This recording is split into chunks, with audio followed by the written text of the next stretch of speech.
This podcast is produced by Northwest Michigan Community Action Agency.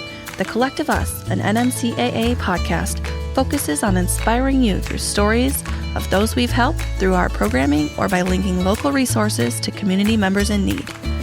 Join us as we learn about the programs offered through NMCAA and how we touch people's lives every day. Thank you for joining us on The Collective Us. I'm Erica Austin. And I'm Ryan Buck. We have a great show planned for you once again. And today's topic is one that I think the collective enjoys, appreciates very much. That's right. I also enjoy it too. It's often relatable for me, being that I have 4 kids under the age of 5. And wait, is that the first time you shared this information? I mean, probably. You are busy. I am. If you haven't read it in the description yet or made the guess just yet, we are talking about child and family development today. And in order to do that, I think we need to introduce our guests right away. First, we have Erica Canfield, Early Headstart Recruitment and Health Specialist for NMCAA. Welcome. Hi there. Thanks for having us. We also have Michelle Maxwell, Early Headstart Recruitment and Health Coordinator for NMCAA. Welcome to the show. Thanks. Glad to be here. Michelle, when we hear Headstart, most people would think of preschool, just that kind of direct relationship. But Early Headstart is a little different. Can you tell us what is Early Headstart all about? Early Headstart is our 0 to 3 programming, and under our Early Headstart umbrella, we have 3 different types of program offered. We have Early Headstart Home-Based, which offers supports to families prenatal through 3 years of age. And then we have our direct operated center-based programming, which offers a classroom setting for 0 to 3 kiddos. And then we also partner with community collaborative centers, which is daycare centers that are privately owned, and they contract through us to hold our Early Headstart spots throughout our 10 counties. It's a big topic. Yeah, it's a really big topic. A lot of big, important work. Yeah, absolutely. So there's home-based and center-based. We'll definitely have an episode in the future about collaborative centers. So those are the 2 I kind of want to focus on today a little bit. So Erica, you mentioned before the show in our emails that the home-based program is your favorite program that we offer. So can you tell us more about that program and what makes it your favorite? Yes, it is. Our home-based program is my favorite because it's directly working with a family for an extended period of time. We can start with an expecting parent and stay with that family all the way until that child is 3. So this is a year-round program where a child and family specialist goes into their home once a week for about an hour and a half. And they bring activities from a curriculum called Parents as Teachers, because we believe that parents are the first and best teachers for their children. And so we are there to support that. So before I had been hired in with NMCAA, I actually had never heard of Early Headstart, and my whole entire life of work has been centered around social services. And so for me to have not ever heard of Early Headstart was a really strange thing. So when I got to understand the program, it just quickly became my favorite thing. Yeah. It became your favorite because it was something that you hadn't heard of, and then once you kind of started to learn about it? Exactly. Really? Yes. That's interesting. How did you hear of it? Was it just in the ether? Was it? It was literally, I was looking for a new position, and they said child and family specialist, and then they said recruitment and health specialist that they were looking for, and I said, what's that? So that name? Yes. Kind of sounded, that's interesting. Yeah. And parents as teachers, that's a concept that comes up a lot. That's kind of neat that stands the test. Michelle, can you elaborate more about center-based Early Headstart? So we had a little look at the one side. What is center-based Early Headstart? Center-based is our newest part of our Early Headstart programming. There was a grant wrote up starting about 4.5 years ago to start these centers up, and it has grown into 4 centers. Each center supports 8 families, and we have them in 4 different counties. And so then there are teaching staff within the classroom, and they go 4 to 5 days a week. That's fascinating. And similar care, again, a pretty consistent theme on the show is we've got you, kind of a start to finish. It was interesting to hear Erica say, starting with expecting parents. Is it the same way here where you have a range of where you start and finish? Our programming is typically 0 to 3-year-olds for our direct operated center base. We do have one center that is in Grand Traverse County, the Discovery Center, that they do start with prenatal moms, and they do home visiting. This summer, they will offer home visits to enrolled students. and then they'll start back up in the fall. But they do accept it. Their focus is teen parents. I've always been curious about the prenatal portion. So what kind of things are we doing with those prenatal moms? What kind of services are they receiving? There's a curriculum for that as well. So are they just learning education about like how to take care of themselves while... And we help monitor their health. We support them with resources within the community. If they don't have a dental home, we help them support in that. There's a lot that happens. Just the relationship alone, having somebody with them on that journey and really encouraging that attachment right then while they're still pregnant. That doesn't happen at birth. That happens while the baby's still in the womb. Right. Wow. That's incredible. Having that extra resource, I never really, that's one of the things that has kind of always been fuzzy to me about since I worked here. Like I knew we had prenatal services, but I didn't know exactly what that entailed. Do you take on individuals with twins? Or is that too much? Absolutely. Okay. Just, because we've had experience with that here, and that's a lot too. Erica, you've said some of your job duties include completing applications, doing vision and hearing screenings, offering resources and support, and providing referrals when needed for child well checks, dental health, insurance, etc. So many things. So many things. I can imagine every day is very different. It is. I can start my day with one plan in mind, and then it goes completely askew, and I'm doing something totally different. But that's what I love about the position is it brings something new every day. Mostly I get to meet some really great families in the community, and that's always just a joy to meet with them, hear their stories, and then see what I can do to help them along. Yeah. And what is your team like? Talking about the organizational structure of what you do. What's the team dynamic in this work? Because, it's very serious. It can be very fun. So what is your team dynamic like? The team dynamic is, we're the best team ever. Out of all of NMCAA, we're the best team. Did everybody hear that? I don't think we've had a claim like that yet. So there's confidence in the room. That's awesome. Though. Yeah, absolutely. Yeah, I see it in your face, and I believe that. I think that's wonderful. It's been a joy. We recently did a disc training where you kind of learn about each other's styles, and that was really wonderful way for us to recognize kind of where we're coming from, and we can also use it as, How many eyes do you have? Those annoying eyes. Annoying yes, eyes. Hey, I recently did that, and I'm an eye. Well, so am I. That's why we get along. But I know we can be a lot. And tragically unhelpful at times.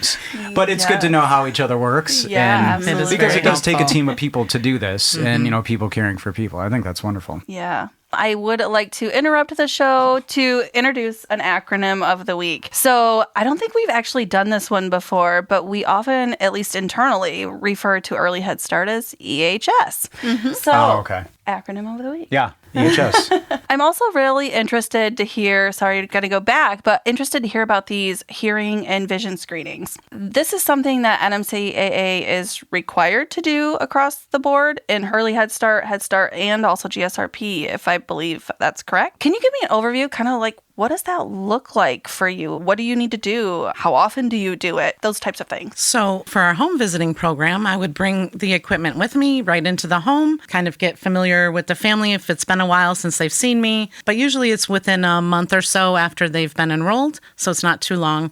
And I bring the equipment, and the vision screener is great. It's just like a little camera. I just have to make sure the room has the right lighting, which can be tricky. And I take a little shot of their eyes, and it will let us know whether that child needs to have further interventions. And then I would make referrals to available optometrists or ophthalmologists in the area. And then the same for hearing. It's a little trickier for the under 3 group. I was just thinking of that as you were talking, like, wow, these are under 3 kids. So in the home is a little easier because I can often get the parent to kind of practice on them. So it shows the child what we're doing. And then maybe the parent might be able to help with the placing of the tube in the ear. It's just a little silicone tube, so it's real gentle, it's non-invasive, and then we can use the machine to tell us whether that child's hearing is working appropriately or not, or if they need follow-up care. So it's really a great way for families to feel good about their child's health and well-being, and if they need any further care. Wow, that's incredible. And that's, again, seeing the picture.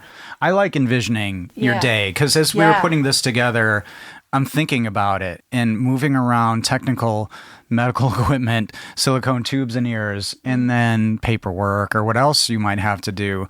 But that team around you obviously, helps make the work hopefully light. When you're looking at trying to set up these types of conversations, can it be challenging, when somebody hears my child needs some help with seeing? Because if you can't have your needs attended to, you can't develop. So is it tough sometimes to say, maybe we need to look at glasses or something like that? Well, thankfully, I'm not the one that actually gotcha. has to say the child needs to look. I say, let's just look into it further. Let's just take the next step and see somebody with a little more advanced equipment might be able to find out some more details. So this is just that first step to help. Yes. And probably a better first step. It makes you more prepared for that doctor, too. Exactly. That's wonderful. So do you need to have any kind of certifications to be able to do these vision and hearing screening? We do have the trainings that come along with them. So I'm a year-long member to the hearing screener program because I'm often going back and looking, how did they do that again? So I can get new ideas on how to approach kiddos. Wow. That'd Cool. be a tough day for me. I think I could do a lot of things, but that would be...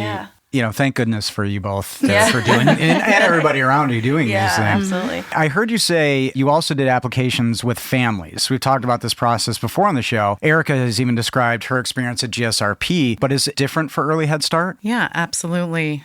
For families, oftentimes it's their first interaction with the idea of schooling or school readiness before their child is 3. Many families have heard of Head Start, and they often can think of the classroom setting for a 3 to 4-year-old. But to think of either a classroom or an in-home setting school readiness program, it's often their first experience. So they need to learn a lot more about what we do, how we do it, what happens. And those parents are probably also learning alongside the child a little bit, right? With it, just in terms of I say this a lot, but it's true because as a parent of young kids myself, I'm like, oh, well, I want to know all there is to know about child development. So I'm trying to think of how do I approach them? How do I get them to understand what I'm trying to convey and communicating with them? So I'm sure that these parents are learning right alongside as our home visitors are coming into their homes. So that's a really interesting That's actually my favorite part is that we take a whole family approach, right? We're not there just for the child.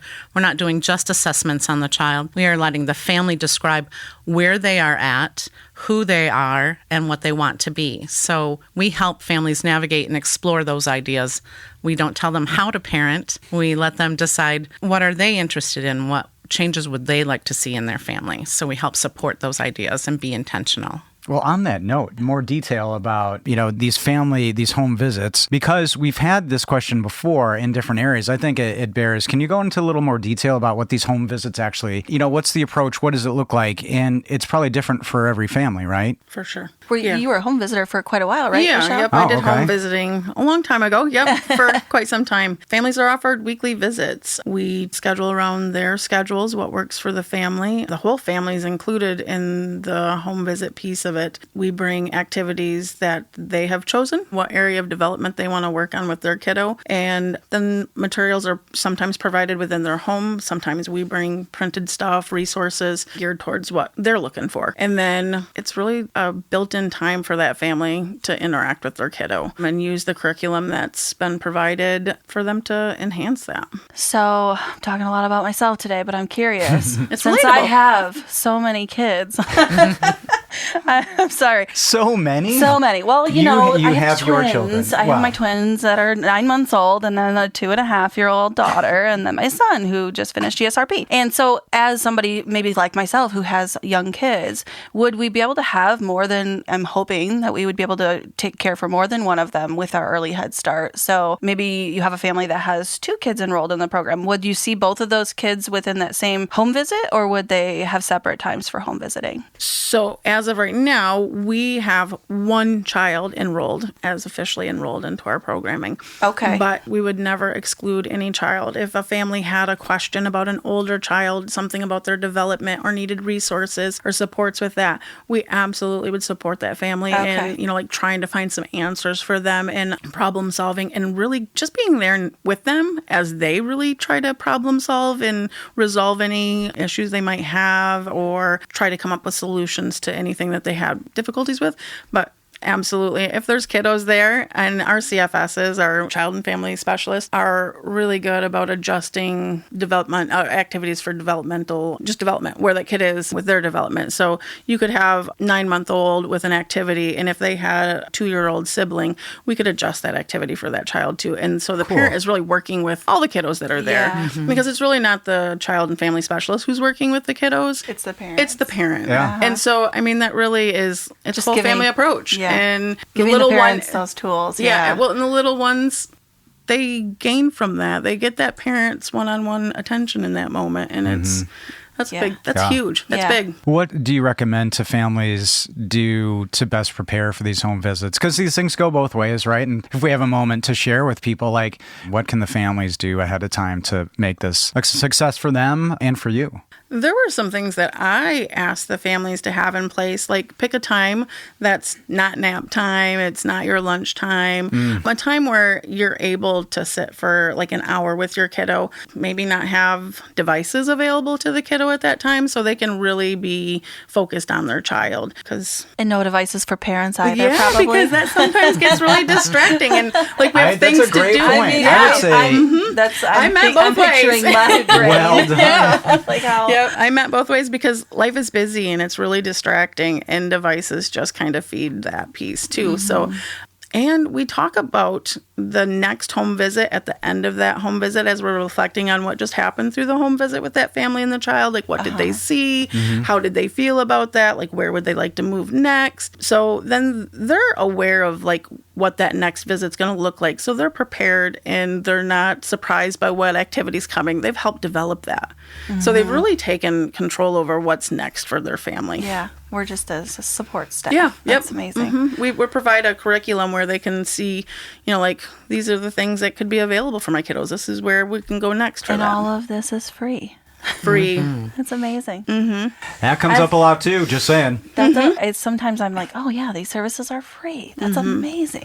So Michelle, I'm really excited to have you on today because like a lot of our employees, you've dedicated most of your career to NMCAA. And you also have a very unique story about your personal journey through NMCAA. So I'd love for you, if you wouldn't mind taking a minute and kind of just tell us where you started and how you got to where you are today. Do you want from my very beginning started? Absolutely. Okay. Just, nice and short summary. Yeah. So I'm a Headstart kiddo.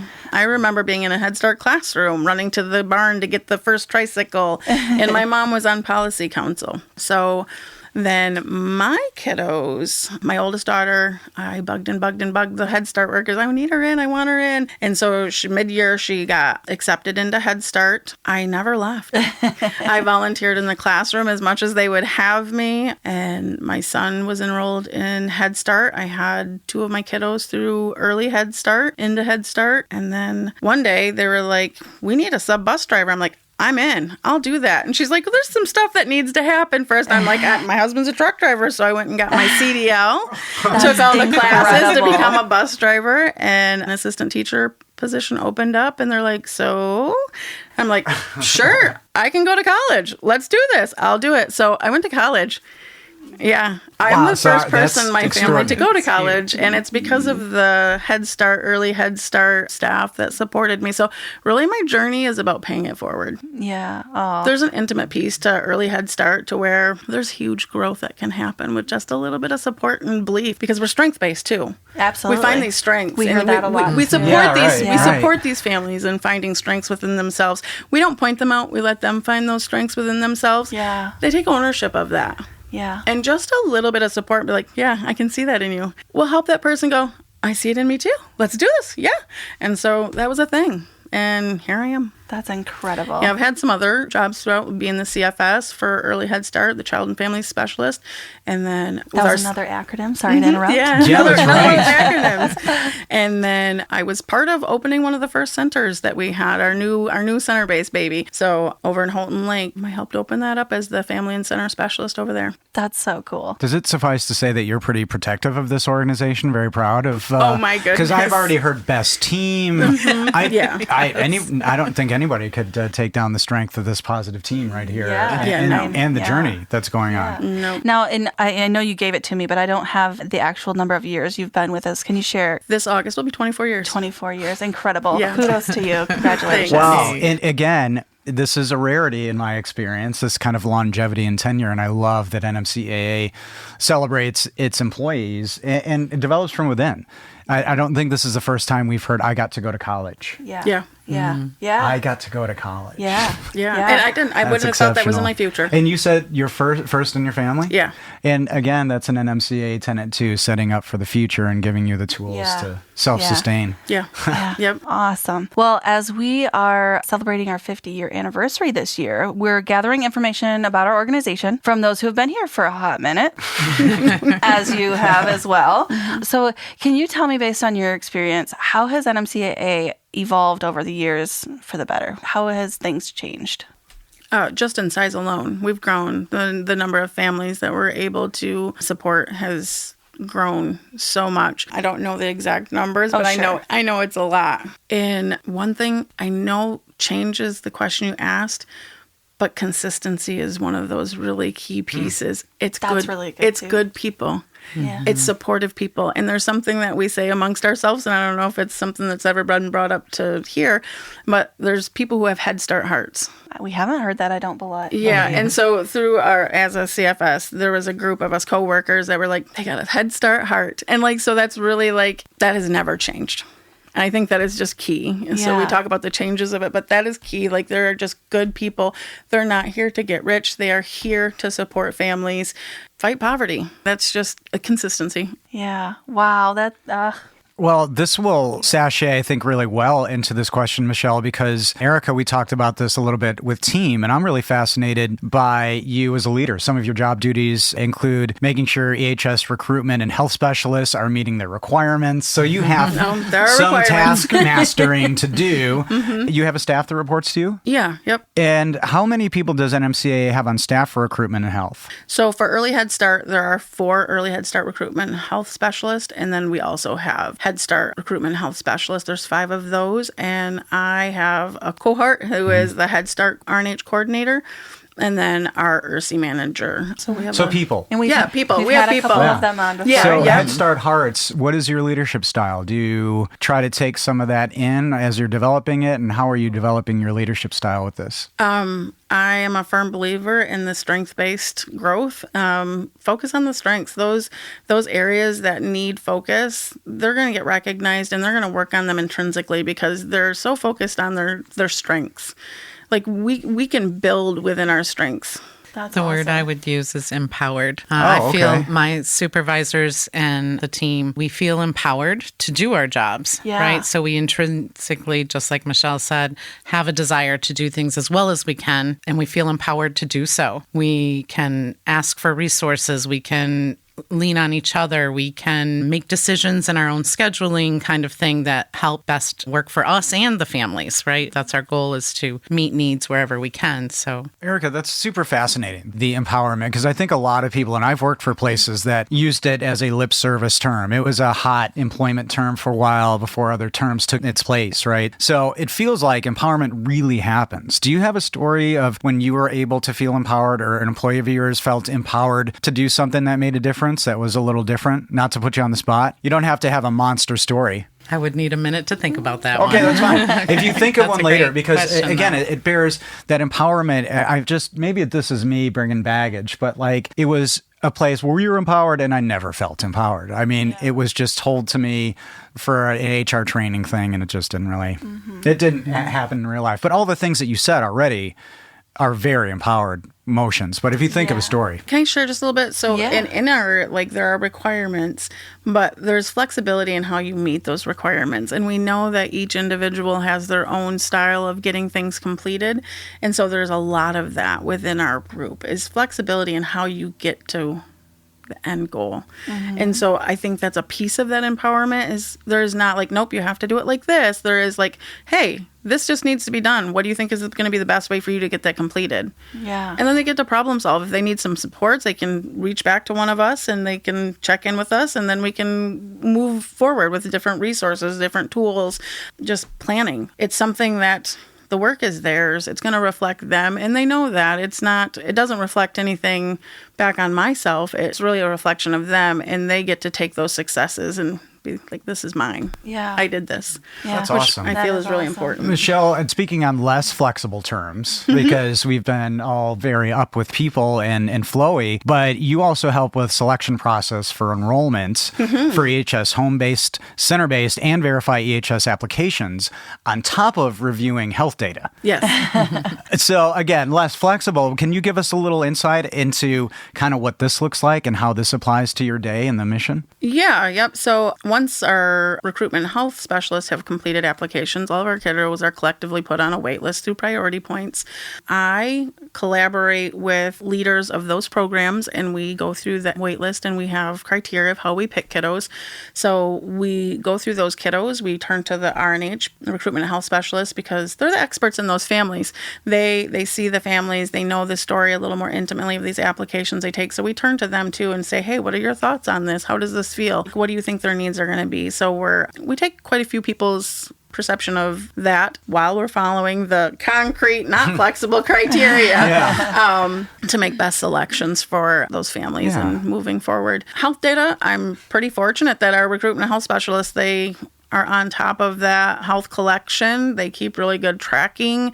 And so we recap every other month, and then we get to touch base on all that and just check in to see like where might there be some struggles, where are those strengths at, like, wow, this is great. Because speaking of hearing and vision, we nail it. Like because we have that equipment, our recruitment and health specialists are out there doing hearing and vision screenings with these families. And so they make our data look good, and they get to take ownership of that as well. Yeah. Like, we're out there, we're doing this work that's really important for these families. Well, that stuff's important. And like in marketing, and I know it's shameful and shameless, but having all the years of data plus tenured people with like 20 plus years to have that little extra human element to go, and then cool things happen. Yeah. Yeah. Oh, that's wonderful. Yeah. Now, Erica, I know you're obviously a part of the recruitment team, so you get to also go do some fun things too, like events in the community. What kind of things do you get to go do? What does it look like? Are you going to anything upcoming here real soon? Absolutely. Lots of fun things in the summertime, of course. Tomorrow, a coworker and I will be meeting with the child welfare team in Grand Traverse County to talk to them a little bit about our programming and what's going on, and that'll just be by Zoom or whatever. But then we have lots coming up this summer for fun things. We've partnered with Father Fred in the Back to School Shoes program. So we will have a table at every event that they will be at in every county that they'll be at. So we'll do recruiting things. We'll have activities for kiddos to do while they wait to get to try on shoes. We have... What other things are going on? We have partnered with United We Smile, so we have some dental days for early Head Start and Head Start coming up in July, so kiddos can get those dental needs met as well. Yep. And I know you guys also, maybe I'm wrong, but you also attend some parades and festivals and fairs and things like that as well, correct? Yeah. Well, what's important to bring? You know, when you're trying to get attention, is it hard to get attention? What's important for you when you do a community event to display at the table? What kind of energy are you trying to put out there? Definitely things that brings the little kids in. I had a bubble machine last year. That was a big hit. Awesome. Nobody steal ideas. You don't have to like put your good stuff out there, but like it's competitive, right? Sometimes, so you have to. A bubble machine, was that effective? It was very effective. there you go. I can see that happening. Yes, at the Kalkaska Trout Festival last year, it was a lot of fun. We put it on the ground, and all of the little kids were dancing around in the bubbles. And so the table was right next door, so grown-ups, the adults and parents could get information on the programs that we have, and the little kids could be having some fun. What does success from an event look like for you? I call it successful if we get any interest at all, because they might not be for their family, but they're probably going to remember it and tell somebody else. Referrals. So that's a very good thing. But I do love it when I can at least get one name and phone number. Yeah. And I can give them a call and let them know more about the programs and what options they have. Sure. That's awesome. Yeah. Always pushing that interest form. Yes. Before we wrap up today's show, NMCAA is still doing free tax preparation. You can contact one of our 3 main office locations to find out more at 231-947-3780, or you can upload all your tax documents to getyourrefund.org/NMCAA to get started today. NMCAA is currently taking interest forms. Speaking of interest forms, for Early Headstart, Headstart, and GSRP now. Go to nmcaa.net to fill out the interest form today. As we approach the end of the show, now is where we get into crunch time. This is the big hard stuff. And taking a little pivot because Headstart Hearts was really, I think as a marketer in the room, I think Eric is probably going to run wild with this. But Michelle, if you could have any spokesperson for Headstart, Early Headstart, celebrity or otherwise, who would it be? If it was a celebrity, I would have to say Mr. Rogers. Ooh, good one. Oh my gosh, yes. That's great, yeah. Yep. End of show. Yeah, that's a really great one. That's exactly it. That was great. Did he ever do, I'd have to look into that. Did he ever do any product sponsorship? Or he would, I think. But what a compelling, that's great. Just changing the shoes. Yeah, and he had a heart for families. Yeah. Mm-hmm. Wow. Yeah. Thank you for that. Yeah. So hard-hitting question for you too, Erica. If you had one wish for Early Headstart, what would it be and why? I wish the Early Headstart families had resources, the funding for their families to meet those desires for their children. Sometimes they, in this society, are comparing themselves to others so much. Social media is telling them they need to be this or that. And I wish that they could just have what they need to feel confident in themselves and bringing up their family. Yeah, that's a great wish. That's a wonderful wish. Mm-hmm. I know that may seem like a high-pressure question, both of these, but they're meant to be fun. And I, deep down, hope one of them actually comes true, specifically a celebrity spokesperson. So, Ryan, it's your time to shine. So give us your take. Well, my take is going to be probably a little obvious, but I'm really taken by Michelle's story about how NMCAA develops people beyond their job, like money where the mouth is. I cannot say this enough.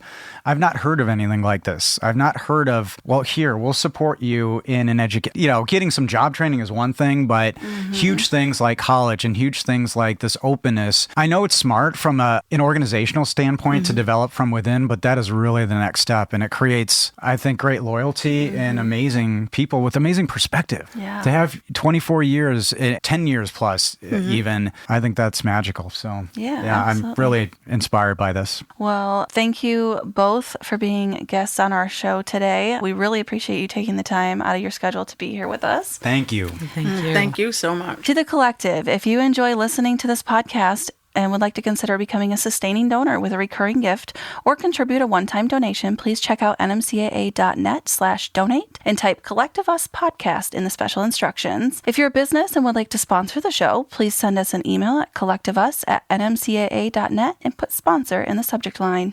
As always, don't forget we'd like to share your community stories. So if you have a story to share, send us an email at collectiveuspodcast@nmcaa.net. And if you enjoyed today's podcast, please share this episode or the show link on social media. Follow the podcast to know when a new episode drops and rate the show. Preferably anything but highly. It truly helps us continue to get the word out on all the good NMCAA does in the community. And if you'd like to learn more about Northwest Michigan Community Action Agency or the programs we offer, or would like to make a donation, we encourage you to reach out at 231-947-3780 or visit our website, nmcaa.net.